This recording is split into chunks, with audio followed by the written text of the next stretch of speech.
Eh bien, je suis content de vous voir ici aujourd'hui. Nous allons commencer une nouvelle série intitulée La grande controverse cosmique, avec le sous-titre comment Dieu justifie son nom par rapport à toutes les fausses allégations.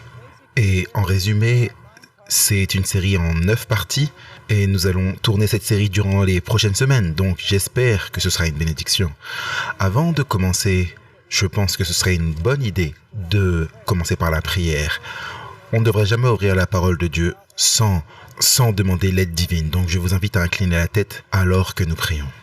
Père Céleste, nous venons devant ton trône incroyable pour te remercier parce que nous savons que tu es un bon Dieu, un Dieu d'amour, un Dieu de miséricorde, un Dieu de justice.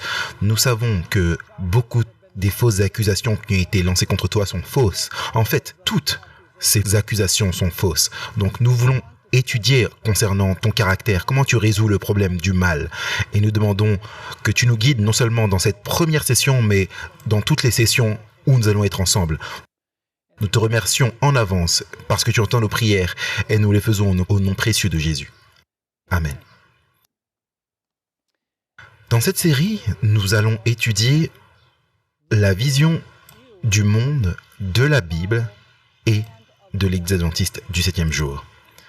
Cette vision du monde de l'Église adventiste du 7e jour, qui est également la vision du monde de la Bible, est composée de 2 parties spécifiques. Numéro 1, la grande controverse cosmique et universelle entre le bien et le mal. C'est le problème. Et la deuxième partie de notre étude sera de savoir comment le service du sanctuaire illustre la méthode que Dieu utilise pour résoudre le problème cosmique universel du mal. Donc, en résumé, le problème, c'est le conflit cosmique et universel. Et la solution est révélée dans le sanctuaire que Dieu a commandé à Moïse de construire, puis plus tard à Salomon. Il y a plusieurs doctrines bibliques que l'Église adventiste du 7e jour partage avec d'autres églises. Par exemple, nous croyons au baptême par immersion. Ce n'est pas unique. Nous croyons au sacrifice substitutif par procuration de Jésus-Christ sur la croix. Nous croyons que Jésus a vécu une vie parfaite, une vie sans péché. Nous croyons que Jésus est ressuscité des morts, puis qu'il est monté au ciel et qu'il intercède pour ceux qui viennent à Dieu à travers lui. Même certaines des doctrines distinctives de l'Église adventiste du 7e jour sont également partagées par d'autres églises. Par exemple, l'idée que les morts sont morts jusqu'à la résurrection.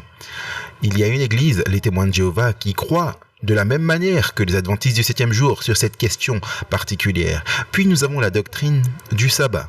Encore une fois, c'est une doctrine distinctive de l'Église adventiste du 7e jour, mais elle n'est pas unique à l'Église adventiste du 7e jour. Parce qu'il y a des églises pentecôtistes qui observent le sabbat. Il y a les baptistes du 7e jour, bien sûr, les juifs observent le sabbat également. Donc même si le sabbat est une doctrine distinctive de l'Église adventiste du 7e jour, il n'est pas unique seulement aux adventistes du 7e jour. Puis nous avons la doctrine de la vie saine. Vous savez, l'Église adventiste du 7e jour enseigne que nous ne sommes pas censés fumer, que nous ne sommes pas censés boire, nous ne sommes pas censés consommer des drogues. Et ce n'est pas propre à l'Église adventiste du 7e jour également. Les Mormons, par exemple, ont des principes de santé très élevés. Et donc, même les doctrines distinctives de l'Église adventiste du 7e jour ne sont pas uniques à l'Église adventiste du 7e jour. Mais il existe un concept théologique qui est exclusivement et uniquement adventiste du 7e jour, et c'est la doctrine du sanctuaire. En particulier, l'œuvre de Jésus dans le lieu très saint du sanctuaire céleste. Le sanctuaire n'est pas simplement l'une des doctrines de l'Église adventiste du 7e jour ou de la Bible, c'est la vision du monde de l'Église adventiste du 7e jour. C'est le concept qui rassemble toutes les doctrines dans un magnifique système de vérité. Chacune des doctrines de l'Église adventiste du 7e jour n'est qu'une partie du tout. En d'autres termes, le sanctuaire rassemble toutes les doctrines de l'Église adventiste du 7e jour dans une magnifique mosaïque. Donc le sanctuaire n'est pas une doctrine parmi tant d'autres.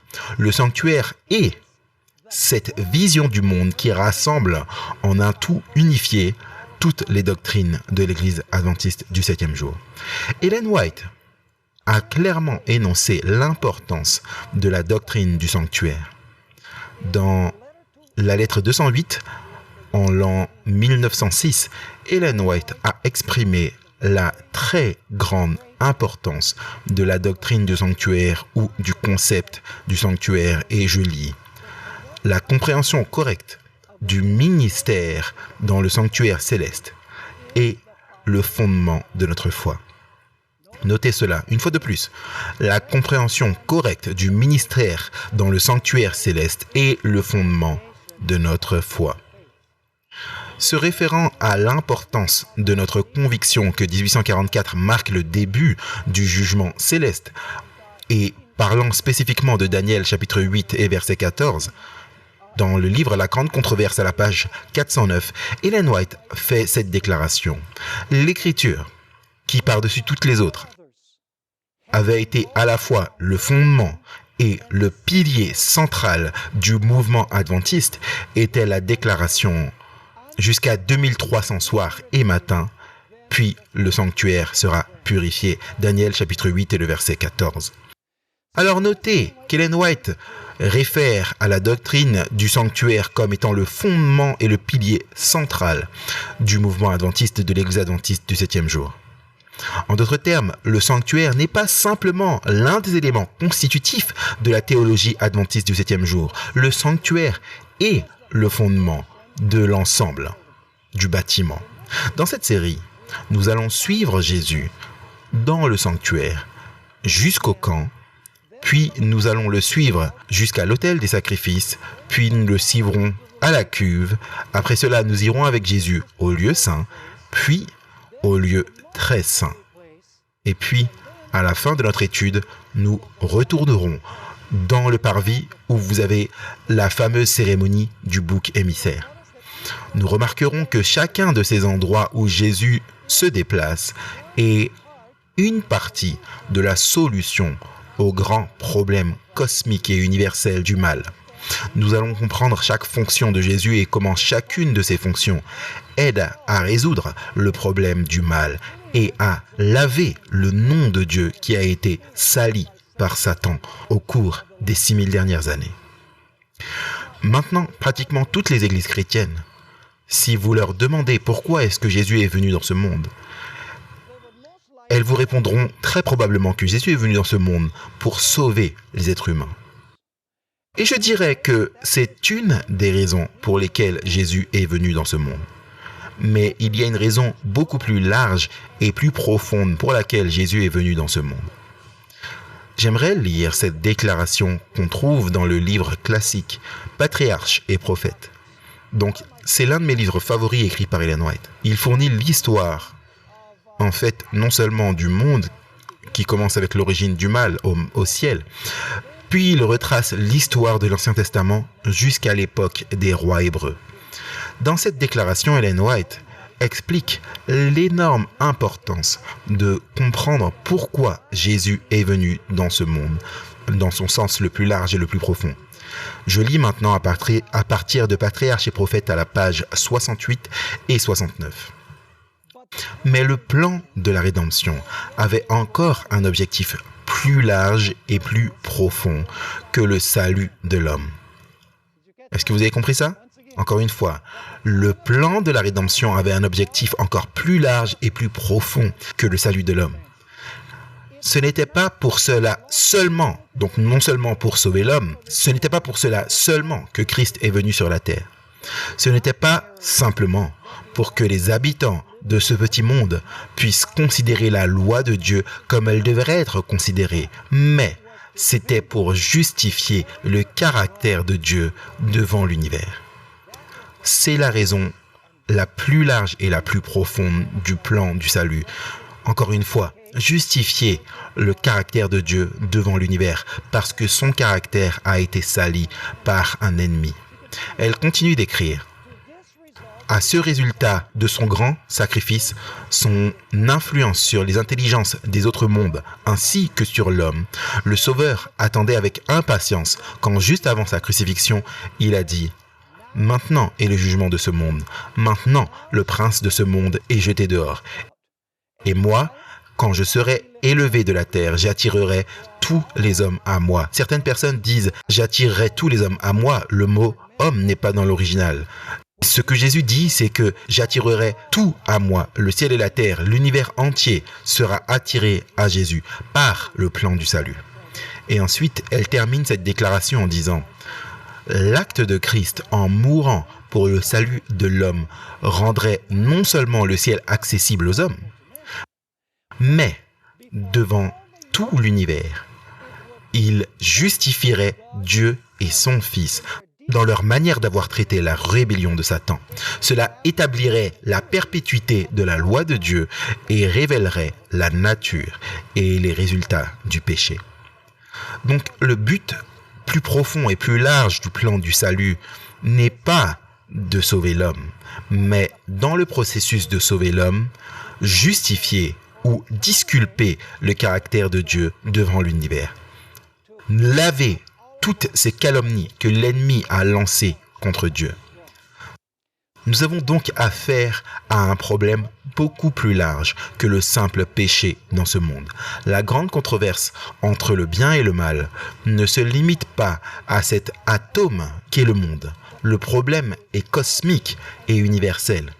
C'est-à-dire que l'univers entier est impliqué dans ce problème du mal. Dieu a permis ce qui s'est passé durant les 6000 dernières années parce qu'il veut que dans le processus, son caractère soit disculpé. Vous voyez, la Bible nous dit que le conflit n'a même pas pris naissance ici sur cette terre. La Bible nous dit que le conflit entre le bien et le mal a pris naissance dans le ciel, en la présence même de Dieu. Le but du plan du salut est de vacciner l'univers contre la possibilité que le péché ne ressuscite plus jamais dans le futur. C'est-à-dire que Dieu a permis l'existence du péché. Dieu a permis à Satan de développer les principes de son royaume parce que Dieu a à l'esprit la sécurité éternelle de l'univers. Vous voyez, Dieu ne met pas en œuvre des solutions rapides aux problèmes qui résolvent temporairement le problème.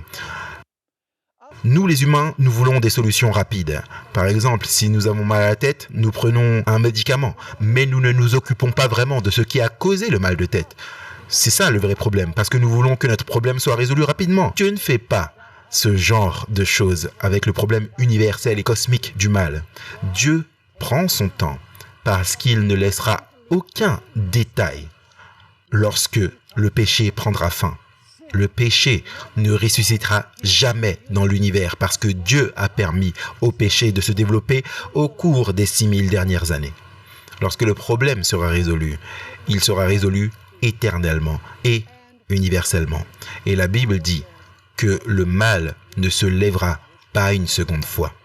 Alors que nous étudions cela, nous allons voir que Dieu a permis au péché de suivre son cours pour maturer, afin que nous puissions comprendre la différence entre le caractère de Satan et le caractère de Dieu.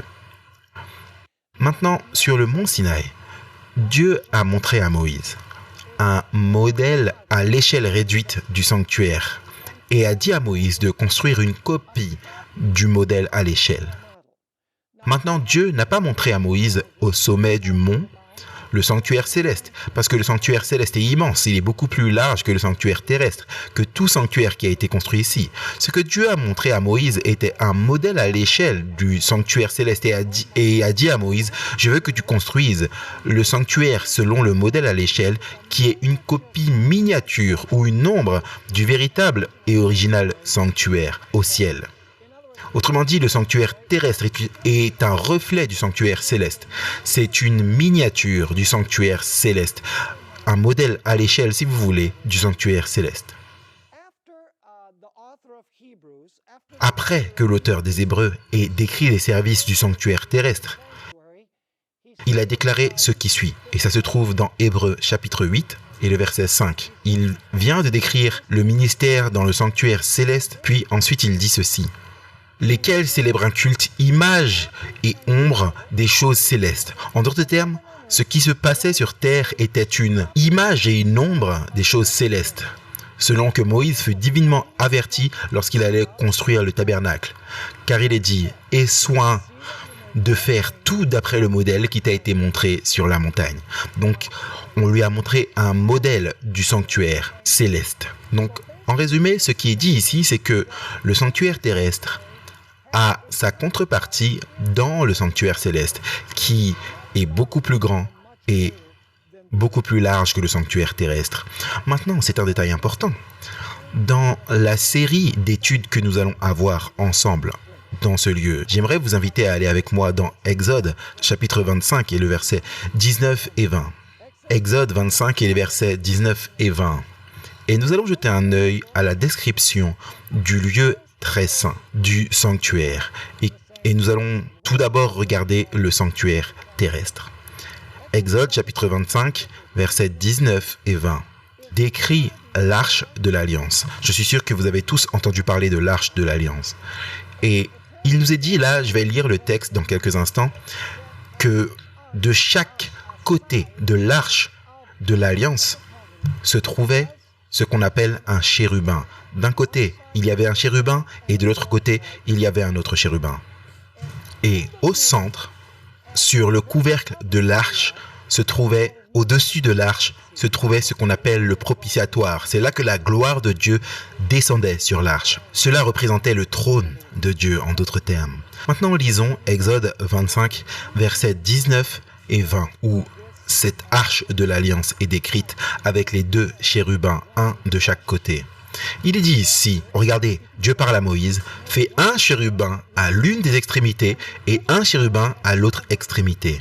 Vous ferez les chérubins sortant du propitiatoire à ces deux extrémités. Les chérubins étendront les ailes par-dessus, couvrant de leurs ailes le propitiatoire. Les chérubins, maintenant, ça c'est un détail important, les chérubins étendront les ailes par-dessus. Et c'est quoi le mot suivant? Couvrant, c'est un mot important. Voilà pourquoi ils sont appelés les chérubins qui couvrent, parce que leurs ailes couvraient le propitiatoire. Donc encore une fois, il est dit les chérubins étendront les ailes par-dessus, couvrant de leurs ailes le propitiatoire et se faisant face l'un à l'autre. Les chérubins auront la face tournée vers le propitiatoire. Vous voyez, donc vous pouvez imaginer ce à quoi ça ressemble. L'arche de l'Alliance, il y a le couvercle de l'arche de l'Alliance où la gloire de Dieu se manifestait et de chaque côté de l'arche de l'Alliance se trouve l'un des chérubins et ou les deux chérubins. Et entre, vous aviez une représentation du trône de Dieu. Vous dites, mais comment est-ce qu'on sait ça? Eh bien, allez avec moi dans Psaume 80 et le verset 1. Psaume 80, verset 1 nous dit où Dieu demeure dans le sanctuaire. Il est dit là, dans Psaume 80, verset 1, « Prête l'oreille, berger d'Israël, toi qui conduis Joseph comme un troupeau, toi qui es assis où? Entre les chérubins, parais dans ta splendeur. » Donc où est-ce que Dieu demeure? Entre les chérubins. Qu'est-ce qu'il y avait entre les chérubins? Le propitiatoire. Et c'est là que la gloire de Dieu descendait dans le sanctuaire terrestre. Elle tombait sur le propitiatoire entre les deux chérubins. Maintenant, il y a un autre détail que j'aimerais que nous puissions remarquer concernant le sanctuaire terrestre. Et c'est que sous le propitiatoire se trouvaient les tables qui contenaient les 10 commandements. Regardez Deutéronome chapitre 10 et le verset 5. Deutéronome chapitre 10 et le verset 5 nous dit clairement que sous le propitiatoire, et c'est pourquoi nous croyons que les 10 commandements sont le fondement du trône de Dieu, ils sont sous le trône de Dieu en d'autres termes, c'est parce que les tables de la loi étaient sous le propitiatoire. Il est dit là dans Deutéronome 10 verset 5, je retournais, c'est Moïse qui parle, je retournais et je descendis de la montagne. Je mis les tables dans l'arche que j'avais faite et elles restèrent là comme l'Éternel me l'avait ordonné. Donc, est-ce que vous voyez un peu l'image du lieu très saint? Une fois de plus, vous avez l'arche de l'Alliance. Au milieu, le propitiatoire représentant le trône de Dieu, parce qu'il demeure entre les chérubins. Et de chaque côté de l'arche, il y avait un chérubin. Et sous le propitiatoire, le fondement du trône de Dieu, se trouvaient les 10 commandements, la sainte loi de Dieu. Maintenant, un autre point important que nous devons réaliser, c'est qu'à l'intérieur du sanctuaire, il y avait des anges brodés sur tous les rideaux du sanctuaire. En d'autres termes, le trône de Dieu est entouré non seulement par les 2 chérubins, mais par des millions et des millions d'anges. J'aimerais que vous puissiez m'accompagner dans Job 38 et le verset 4 à 7. Vous voyez, Dieu, avant d'avoir créé ce monde, a créé des millions et des millions d'anges. La Bible se réfère à eux comme 10 000 fois 10 000 et des milliers de milliers, parce qu'il n'y avait pas de mot pour millions en grec. Donc tout ce que vous pouviez faire, c'est multiplier des milliers. Mais en résumé, cela signifie qu'il y avait des millions et des millions d'anges qui avaient été créés par Dieu. Maintenant, il y a un point très important. Si vous demandez à certains chrétiens aujourd'hui, qui sont les anges ? Ils vous diront probablement que ce sont les esprits des défunts qui reviennent pour aider les êtres humains. C'est une fausse idée qui est contraire à l'Écriture, parce que la Bible nous dit que les anges existaient avant que ce monde n'existe. Lisons ça. Job 38, versets 4 à 7. Ici, Dieu pose à Job une série de questions. Et j'aimerais que vous puissiez remarquer comment le verset 7 se termine après avoir lu les questions. Il est dit ici au verset 4. « Où étais-tu quand je fondais la terre ? Dis-le, si tu as de l'intelligence. Qui en a fixé les dimensions ? Le sais-tu ? » Dieu parle un peu sarcastiquement à Job. « Ou qui a étendu sur elle le cordeau ? Sur quoi ces bases sont-elles appuyées ? Ou qui en a posé la pierre angulaire ? Quel événement est décrit dans ces questions ? Clairement, c'est quoi ? C'est la création. Mais maintenant, notez le verset 7. Il est dit que quand Dieu a créé l'univers, les étoiles du matin éclataient en chants d'allégresse et que tous les fils de Dieu poussaient des cris de joie. Est-ce que ces étoiles du matin et les fils de Dieu existaient quand ce monde a été créé ? Absolument. Ils ne sont pas les esprits des êtres humains décédés. Les anges sont une classe distincte d'êtres que Dieu a créés bien avant la création de ce monde.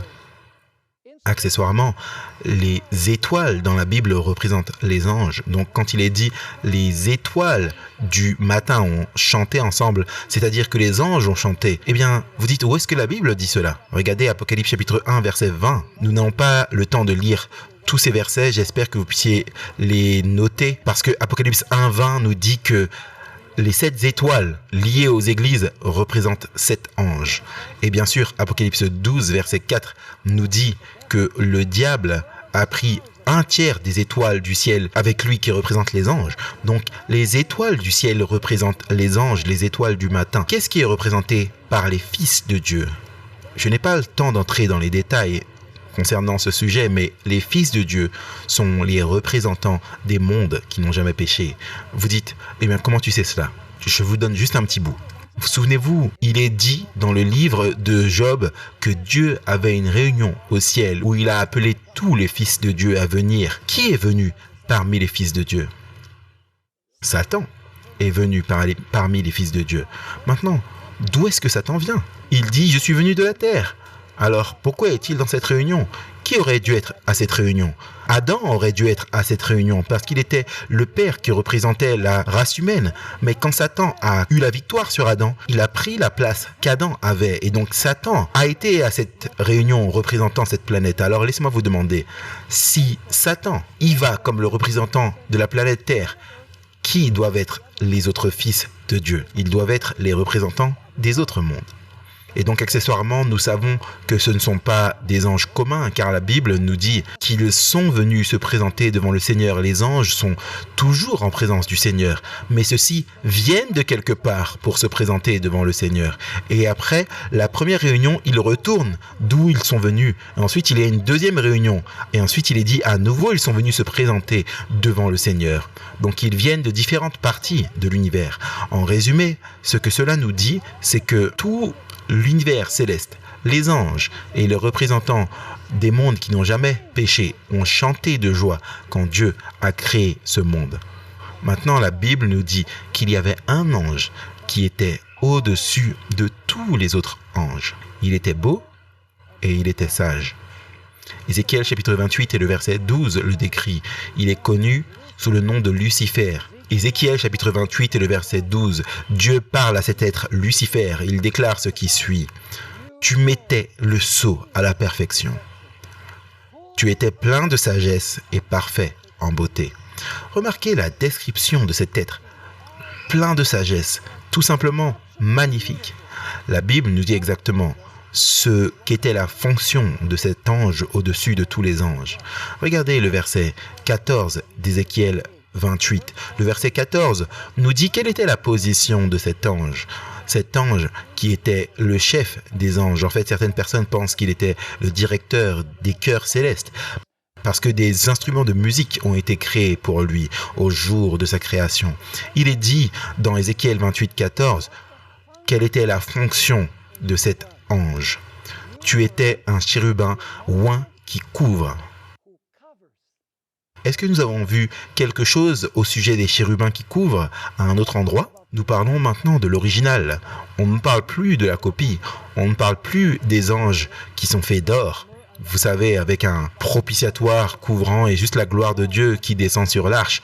Là, on parle du vrai sanctuaire au ciel. Et il nous est dit ici que cet être était l'un des deux chérubins qui couvrent. Il est dit, tu étais un chérubin qui couvre. Donc, doit-il y avoir une arche de l'alliance dans le sanctuaire céleste? Absolument. En fait, la Bible nous dit qu'il y en a une. Dans Apocalypse 11, verset 19, il est dit que le temple de Dieu fut ouvert dans le ciel et l'arche de son testament a été vue dans son temple. Donc, nous savons qu'au ciel, il y a un temple et qu'il y a une arche de l'alliance. Et à l'origine, il y avait deux chérubins et l'un de ces chérubins s'appelait Lucifer. Il s'appelait le chérubin oint qui couvre. Et c'est là que Dieu demeurait entre les chérubins, comme nous le lisons dans le psaume 80 et le verset 1. Mais il arriva un moment où cet ange, connu sous le nom de Lucifer, fut inexplicablement rempli de jalousie et d'envie contre Jésus-Christ. Le péché a levé sa mauvaise tête d'abord au ciel, pas sur la terre. Le problème du péché est cosmique. Il commence au ciel, au-dessus dans la présence même de Dieu. L'histoire de la rébellion de cet ange majestueux est triste et stupéfiante. Vous voyez, Jésus est assis à la droite de son Père sur le trône et partageait tous les mystères du royaume. Le Père lui expliquait et partageait avec lui le plan de la création. En fait, la Bible nous dit que tout dans l'univers a été créé par le Père à travers Jésus. Jésus avait une communion intime avec son Père. Son Père partageait les secrets du royaume avec lui. La Bible nous dit que Lucifer était rempli de jalousie parce que Jésus a été consulté et que lui ne l'était pas, parce que Jésus avait une intimité particulière avec le Père et pas lui, et parce que le Père partageait des secrets avec Jésus qu'il ne partageait pas avec Lucifer et les autres anges. Ellen White décrit cela d'une manière magnifique dans Premiers écrits à la page 145. Satan était autrefois un ange honoré au ciel, après Christ. Son visage, comme ceux des autres anges, était doux et expressif de bonheur. Son front était haut et large, montrant une grande intelligence. Sa forme était parfaite, son allure noble et majestueuse. Mais quand Dieu dit à son Fils, « Créons l'homme à notre image », vous voyez, vous avez lu ça dans Genèse, pas vrai? Maintenant, on sait qui parle à qui. Le Père parlait au Fils. Et quand Dieu dit « Créons l'homme à notre image », Satan fut jaloux de Jésus. Il aurait aimé être consulté concernant la formation de l'homme. Et parce qu'il ne l'a pas été, il était rempli d'envie, de jalousie et de haine. Il désirait recevoir les plus grands honneurs au ciel, après Dieu. Envieux et jaloux de Jésus, la position qu'avait Jésus à la droite du Père. Et donc Lucifer a élaboré un plan selon lequel il allait renverser Dieu de son trône. Nous trouvons cela dans Ésaïe 14, le verset 12 à 14. Ésaïe 14, les versets 12 à 14. Ici, il est dit, parlant de Lucifer, verset 13, « Tu disais en ton cœur, regardez c'est quoi le problème. je monterai au ciel. J'élèverai mon trône au-dessus des étoiles de Dieu. Je m'assiérai sur la montagne de l'assemblée à l'extrémité du septentrion. Je monterai sur le sommet des nues. Je serai semblable au Très-Haut. Il avait un sévère problème Dieu, n'est-ce pas? Ça s'appelle la myopie. Tout ce qu'il pouvait voir, c'est lui-même. Donc, le péché, dans son origine, c'est l'égoïsme. Il est dit, je vais être comme le Très-Haut, je vais occuper la place du Très-Haut. Mais Lucifer savait que seul il ne pouvait rien accomplir. Alors il a décidé d'implanter son esprit dans les esprits des anges célestes. Il avait besoin de gagner des sympathisants ou des co-conspirateurs avec lui afin de réussir, parce qu'il savait que lui seul, ça n'allait pas être possible. Pour gagner des partisans et des conspirateurs, bien sûr, il devait salir et ternir la réputation de Dieu. Il devait faire passer le gouvernement de Dieu comme étant mauvais.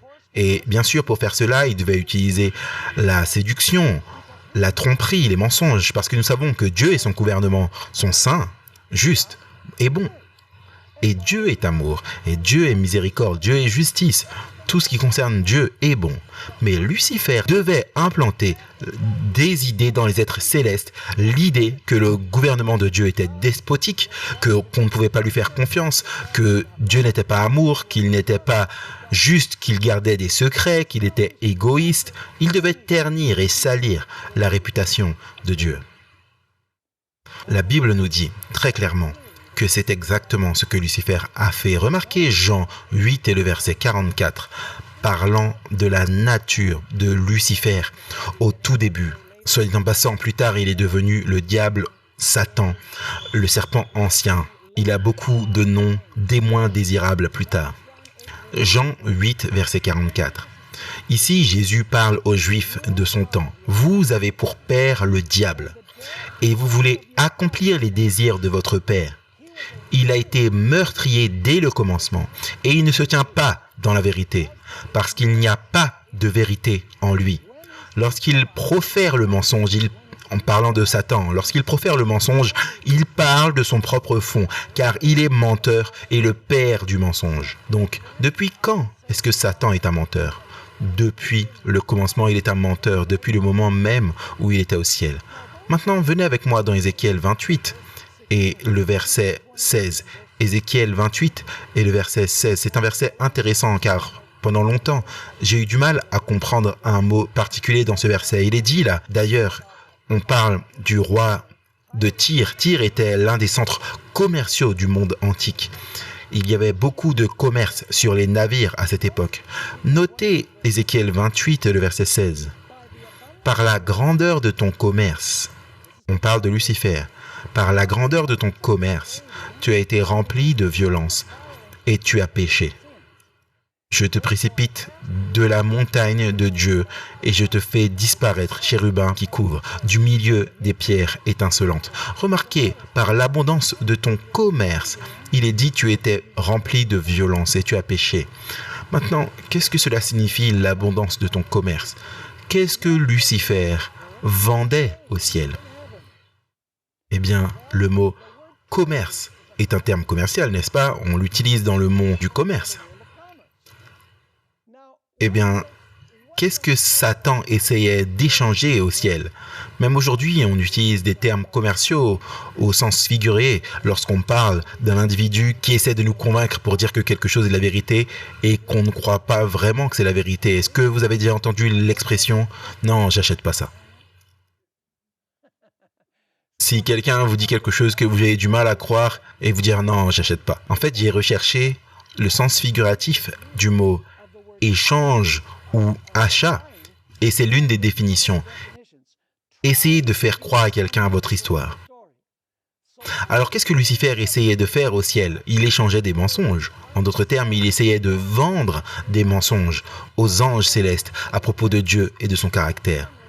D'ailleurs, le mot racine qui est utilisé ici dans le mot échange est utilisé dans deux autres textes que j'aimerais que nous puissions regarder maintenant. Le même mot racine, mais il n'est pas traduit de la même façon. Remarquez, Ézéchiel 22, verset 9. Il est dit, parlant d'Israël, il est dit, il y a chez toi des calomniateurs pour répandre le sang. Ce mot calomniateur, c'est le même mot racine. C'est quoi la calomnie? La calomnie a à voir avec les mensonges, pas vrai? Bien sûr. Donc il est dit, il y a chez toi des calomniateurs pour répandre le sang. Chez toi, l'on mange sur les montagnes, on commet le crime dans ton sein. Et ensuite, Lévitique 19 et le verset 16 utilisent le même mot, racine, commerce. Et il ne traduit pas ici calomnie, c'est un autre mot. Dieu dit à Israël de ne pas colporter des fables. Il dit, tu ne répandras point de fables parmi ton peuple. C'est le même mot racine. Donc, qu'est-ce que ça signifie échanger? Ça signifie calomnier et ça signifie quoi? Être un colporteur de fables. C'est exactement ce que Lucifer faisait au ciel. Il calomniait Dieu, il racontait des fables sur Dieu, il essayait de salir le bon caractère de Dieu. Et la Bible nous dit qu'un tiers des anges ont acheté les mensonges. Maintenant, une des grandes attaques de Lucifer contre Dieu était contre sa sainte loi. Beaucoup de chrétiens croient que la loi a commencé au mont Sinaï. Ce n'est pas vrai. Regardez Ézéchiel chapitre 28 et le verset 16 une fois de plus. Il est dit, par la grandeur de ton commerce, tu as été rempli de violence et tu as péché. Regardez, Lucifer a quoi? A péché. Donc, je te précipite de la montagne de Dieu et je te fais disparaître chérubin qui couvre du milieu des pierres étincelantes. Donc, il est dit que Lucifer a péché où? Au ciel, il a péché. Maintenant, bien sûr, nous devons nous poser la question, s'il a péché, qu'est-ce que le péché? La Bible nous dit ce qu'est le péché. 1 Jean chapitre 3. 1 Jean chapitre 3, nous lirons les versets 4 puis verset 8. 1 Jean 3, 4 et 8. Quiconque pêche commet l'iniquité, car le péché, c'est l'iniquité. J'aime la version King James. Le péché, c'est la transgression de la loi. Donc, est-ce qu'il y avait une loi à transgresser au ciel? Bien sûr, parce que Lucifer a quoi? A péché. Et le péché est la transgression de la loi. Donc, la loi n'a pas commencé au mont Sinaï. Vous vous souviendrez d'ailleurs que le sanctuaire terrestre à l'intérieur de l'arche se trouvait les tables de la loi. Maintenant, le sanctuaire terrestre était une copie du sanctuaire céleste. Pensez-vous que le céleste avait aussi les tables des 10 commandements? Si le terrestre était une réflexion du céleste? Bien sûr. Regardez Apocalypse chapitre 11 et le verset 19. J'ai parlé de ce verset précédemment. Et le temple de Dieu dans le ciel fut ouvert et l'arche de son alliance apparut dans son temple. Est-ce que vous savez pourquoi on l'appelle l'arche de son alliance? Parce que l'alliance, c'est les 10 commandements. Donc en d'autres termes, dans le ciel, il y a une arche et l'arche contient les 10 commandements. La terre avait une arche et les 10 commandements étaient également dedans. Donc, ce chérubin qui couvre d'un côté du trône de Dieu avait un problème avec les commandements de Dieu. Maintenant, quels étaient les arguments de Satan contre Dieu? J'aimerais que vous puissiez vous souvenir de ces arguments parce que dans un instant, nous allons revenir à ces arguments dans Genèse chapitre 3. Est-ce que vous savez que le diable utilise la même méthode pour tromper Adam et Ève que celle qu'il a utilisée au ciel? Nous allons voir cela. Rappelez-vous les arguments par lesquels je vais passer maintenant que Lucifer a utilisé contre Dieu au ciel parce que nous allons les rencontrer à nouveau quand Satan viendra tenter Adam et Ève. D'abord, Dieu fait acception de personne. C'est ce que Lucifer a dit. Il joue, il a ses favoris. Il a consulté son fils, mais il ne nous a pas consultés tous, nous les anges. Nous n'avons pas les mêmes privilèges que Jésus. Jésus a reçu un traitement spécial. En d'autres termes, Dieu fait acception de personne. Un autre argument que Lucifer a utilisé, c'est que Dieu garde des secrets que seul son Fils peut connaître. Et il ne veut que personne d'autre sache ces secrets. Donc Dieu garde des secrets. Une autre chose qu'il a argumenté contre Dieu, c'est que la loi de Dieu enlève la liberté, elle restreint notre liberté. J'aimerais vous lire quelques déclarations, l'une dans Patriarches et Prophètes et l'autre dans la grande controverse à la page 499. Celle dans Patriarches et Prophètes se trouve à la page 37 et elle dit « Lucifer, a commencé à insinuer des doutes concernant les lois qui régissent les êtres célestes. laissant entendre que les lois pourraient être nécessaires pour les habitants du monde, mais les anges, étant plus exaltés, n'avaient pas besoin de telles retenues. Maintenant, écoutez attentivement, car leur propre sagesse était un guide suffisant. Ils n'avaient pas besoin que Dieu leur dise quoi faire. Leur propre sagesse leur dirait quoi faire. Elle continue en écrivant. Ils n'étaient pas des êtres qui pouvaient amener le déshonneur sur Dieu. Toutes leurs pensées étaient saintes. Il n'était pas plus possible pour eux que pour Dieu lui-même de se tromper. L'exaltation du Fils de Dieu à l'égal du Père était représentée comme une injustice à Lucifer, dont on prétendait qu'il avait également droit à la révérence et à l'honneur. Si ce prince des anges ne pouvait qu'atteindre sa véritable position exaltée, un grand bien reviendrait à l'ensemble des hôtes du ciel, car son objectif était d'assurer la liberté de tous. Est-ce que vous comprenez un peu l'idée? Une attaque contre la loi de Dieu, disant qu'elle est restrictive et qu'on veut s'en débarrasser. La grande controverse à la page 499, c'est l'autre déclaration. Il, c'est-à-dire Lucifer, a réitéré que son affirmation selon laquelle les anges n'avaient besoin d'aucun contrôle, mais devaient être laissés poursuivre leur propre volonté. Rappelez-vous de cela. Ils devraient être laissés poursuivre quoi? Poursuivre leur propre volonté, qui les guiderait toujours.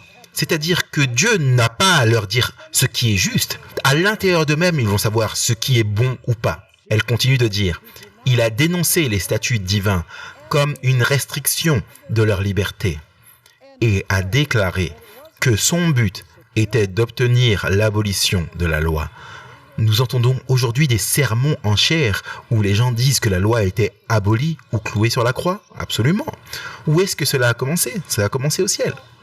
Donc, il a déclaré que son but était d'assurer l'abolition de la loi, que, libérés de cette contrainte, les hôtes du ciel pourraient entrer dans un état d'existence plus exalté et plus glorieux.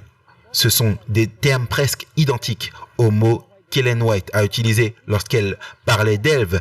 Elle dit que lorsqu'elle a mangé le fruit, elle a senti qu'elle entrait dans une sphère plus exaltée d'existence. Mais bien sûr, elle a atterri.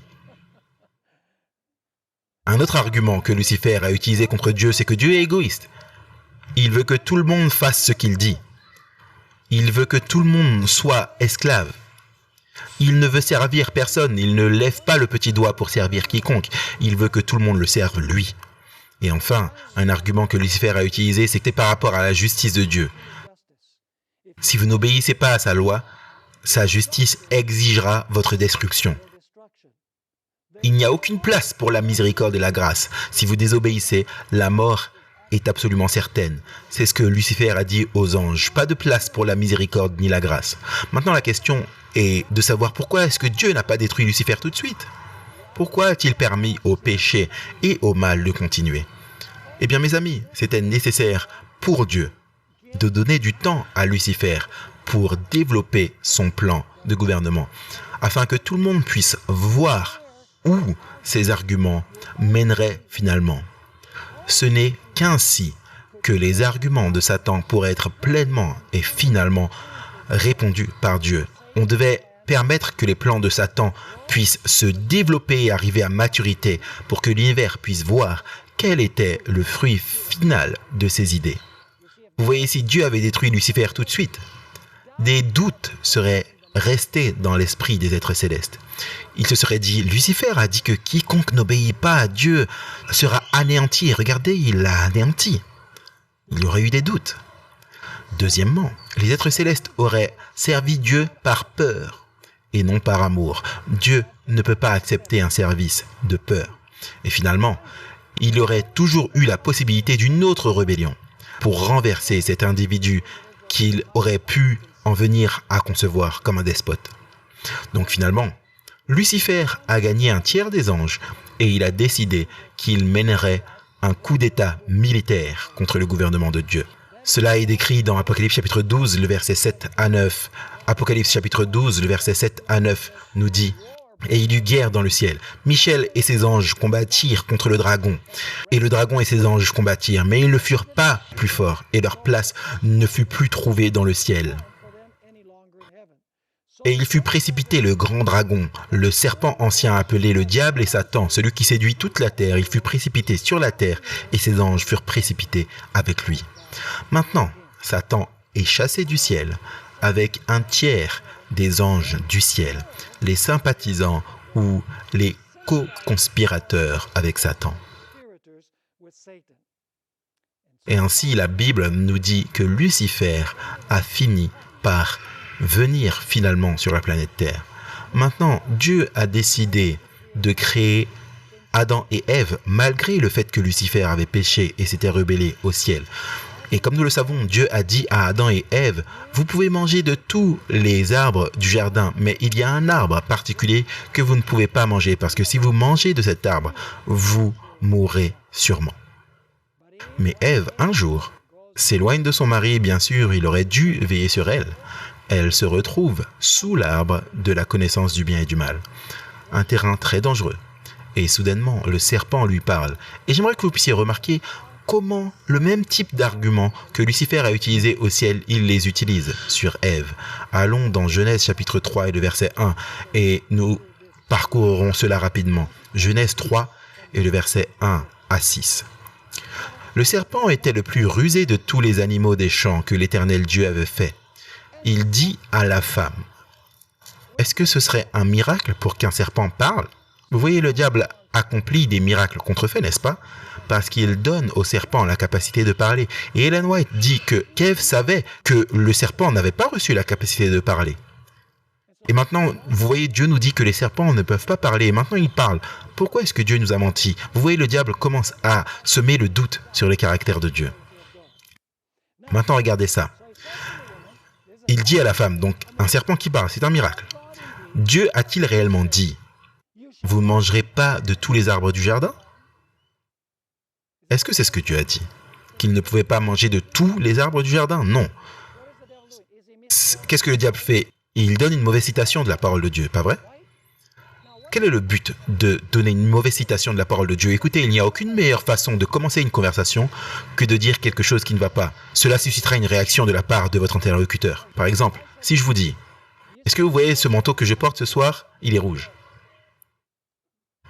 Vous devriez être daltonien. Immédiatement, votre réaction sera, non, est-ce que tu es daltonien ou quelque chose? Ce manteau n'est pas rouge, il est noir. Donc le but de faire cette fausse déclaration et de l'attribuer à Dieu, c'est d'amener Ève à répondre.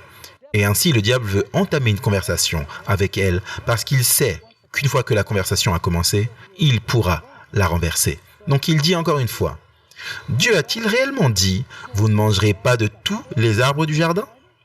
Oh, maintenant, elle va le corriger. La femme répondit au serpent, nous mangeons du fruit des arbres du jardin. Mais quant au fruit de l'arbre qui est au milieu du jardin, Dieu a dit, vous n'en mangerez point. Et maintenant, elle va ajouter à la parole de Dieu, et vous n'y toucherez point, de peur que vous ne mouriez. Donc le diable donne une mauvaise citation de la parole de Dieu, et elle, pour défendre l'honneur de Dieu, ajoute en fait à la parole de Dieu. Et maintenant, remarquez le verset 4. Alors le serpent dit à la femme, il l'a amené exactement là où il voulait. Alors le serpent dit à la femme, vous ne mourrez point. Vous savez ce que le diable fait ici? Il plante ce qu'on appelle la dissonance cognitive en termes psychologiques. C'est une autre façon de dire qu'il plante la confusion dans l'esprit d'Ève. Parce qu'il plante une pensée dans l'esprit d'Ève. Quelle est la pensée qu'il plante dans l'esprit d'Ève? Eh bien, Dieu a dit que si nous mangeons du fruit, nous allons mourir. Maintenant, le serpent dit que nous n'allons pas mourir si nous mangeons de l'arbre. Donc la grande question, c'est, si nous n'allons pas mourir, pourquoi est-ce que Dieu a dit que nous allions mourir? Est-ce que vous me suivez ou pas? C'est la question qu'il a plantée dans l'esprit d'Ève. Pourquoi est-ce que Dieu a dit que nous allons mourir si nous mangeons de l'arbre, si en fait nous n'allons pas vraiment mourir? Est-ce que vous supposez que le diable avait la réponse à sa propre question? Vous feriez mieux de le croire. Vous voyez, il joue un jeu psychologique ici. Dans le verset 4, il est dit, alors le serpent dit à la femme, vous ne mourrez point. Mais Dieu sait. En d'autres termes, Dieu sait quelque chose qu'il ne veut pas que tu saches. Dieu garde quoi? Dieu garde des secrets que lui seul veut savoir. Et toi, en fait, tu as vraiment le droit de savoir. Est-ce qu'il utilise cette méthode? Est-ce qu'il a utilisé cette méthode au ciel? Assurément. Car Dieu sait que le jour où vous en mangerez, vos yeux s'ouvriront. Est-ce qu'on parle des yeux physiques? Non, parce que Ève, j'allais dire, elle a 20 sur 20 en vision, mais c'est bien sûr mieux que ça. Mais elle voyait avec ses yeux physiques. Ce que le serpent lui dit, c'est que Dieu veut un service aveugle. Il veut que tu le serves simplement parce qu'il a dit ainsi. Mais si tu manges de l'arbre, tes yeux vont être ouverts. En d'autres termes, tu vas être sage. Alors il dit, vos yeux s'ouvriront. Et maintenant, regardez ça. Et que vous serez comme quoi? Est-ce que Lucifer a dit cela au ciel, je serai comme le Très-Haut? Oui. Il dit, vous serez comme quoi? Comme des dieux. Donc écoutez attentivement. Satan ne lui disait pas, vous serez de petits dieux. Vous savez, la version King James dit, vous serez comme des dieux. Non, non. Ce que le diable lui dit, c'est, vous allez être au même niveau que Dieu. Vous serez comme Dieu. C'est ce qu'il dit. Maintenant, qu'est-ce que le diable insinue vraiment ici? Ce que le diable dit, c'est que, écoute, Dieu t'a dit de ne pas manger de l'arbre parce qu'il sait que si tu manges de l'arbre, tu vas être au même niveau que lui. Et Dieu ne veut aucune compétition, il ne veut aucun rival. Il sait que si tu manges de l'arbre, tu vas être au même niveau. Et il ne veut que personne ne soit au même niveau que lui. Dieu est égoïste. Dieu veut un service aveugle. Dieu garde des secrets. Vous voyez l'image? Dieu vous a menti. Dieu est un menteur parce qu'il a dit que vous allez mourir, vous n'allez pas mourir. Dieu est égoïste. Dieu veut des esclaves. Il salit le caractère de Dieu. Et Ève achète. Maintenant, remarquez le point final au verset 5. Une fois de plus, mais Dieu sait que le jour où vous en mangerez, vos yeux s'ouvriront et vous serez comme Dieu. D'une manière particulière. De quelle manière? Connaissant le bien et le mal. Maintenant, arrêtons-nous là pour un instant. Qu'est-ce qui définit ce qui est bien et ce qui est mal?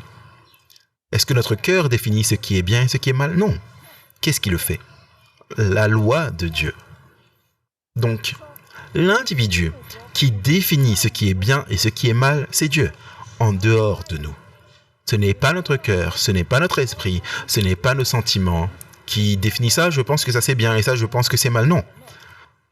Dieu, parce qu'il est le créateur et celui qui définit la distinction entre le bien et le mal. Mais qu'est-ce que Lucifer, qu'est-ce que le diable dit à Ève? Il dit, tu seras comme Dieu, connaissant ce qui est bon et ce qui est mauvais, sans que Dieu ait à te dire ce qui est bien et ce qui est mal. Tu pourras définir le bien et le mal par toi-même. Est-ce que c'est ce qu'il a soutenu au ciel? Vous remarquez les deux déclarations de patriarche et prophète et de la grande controverse?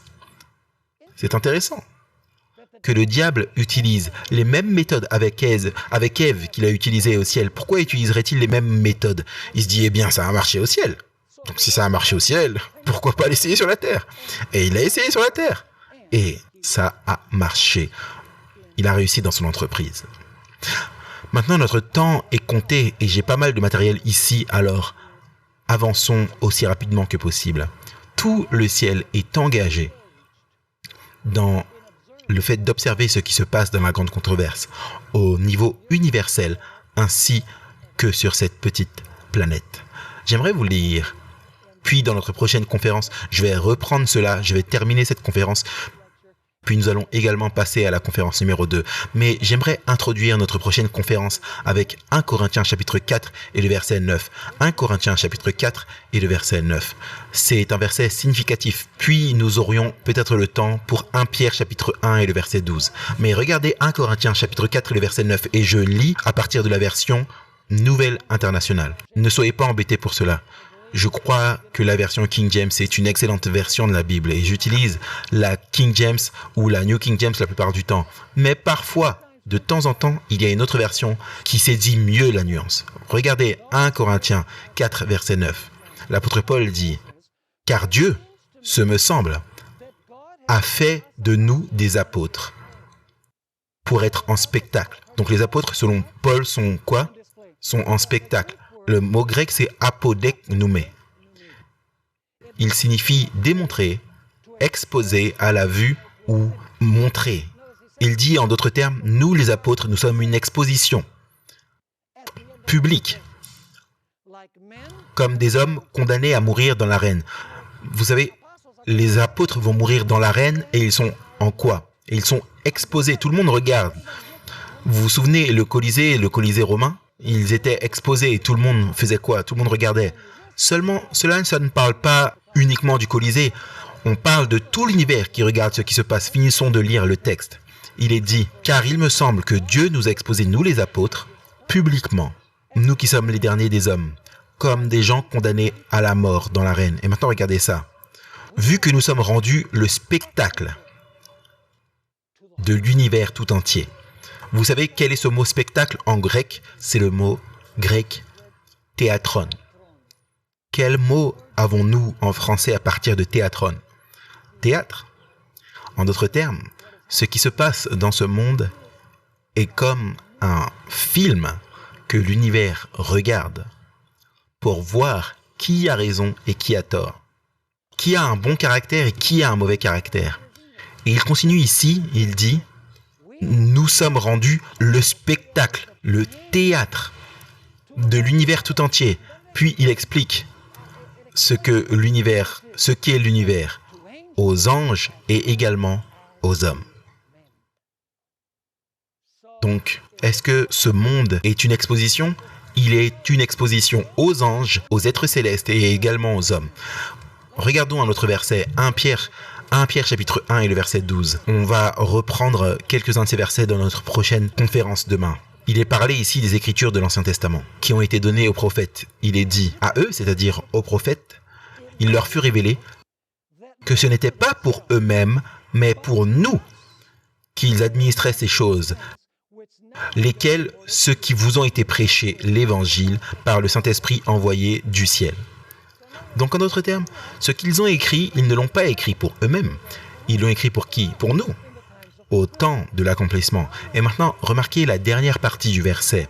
La dernière partie du verset dit « Des choses que les anges désirent regarder jusqu'au fond ». Donc le plan du salut de ce monde, c'est quelque chose dans lequel les anges désirent plonger leur regard. Nous sommes le théâtre de l'univers, à la fois pour les anges et pour les hommes. Les anges et les êtres des autres mondes regardent ce qui se passe dans ce monde pour voir comment Dieu va laver son nom des accusations qui ont été lancées contre lui par cet ennemi de tous les ennemis. Autrement dit, le but du plan du salut n'est pas simplement de sauver l'homme. Dans le processus du salut de l'homme, Dieu disculpe son nom de toutes les accusations qui ont été lancées contre lui par l'ennemi, et lorsque le conflit sera terminé, le nom de Dieu sera totalement lavé de toute accusation.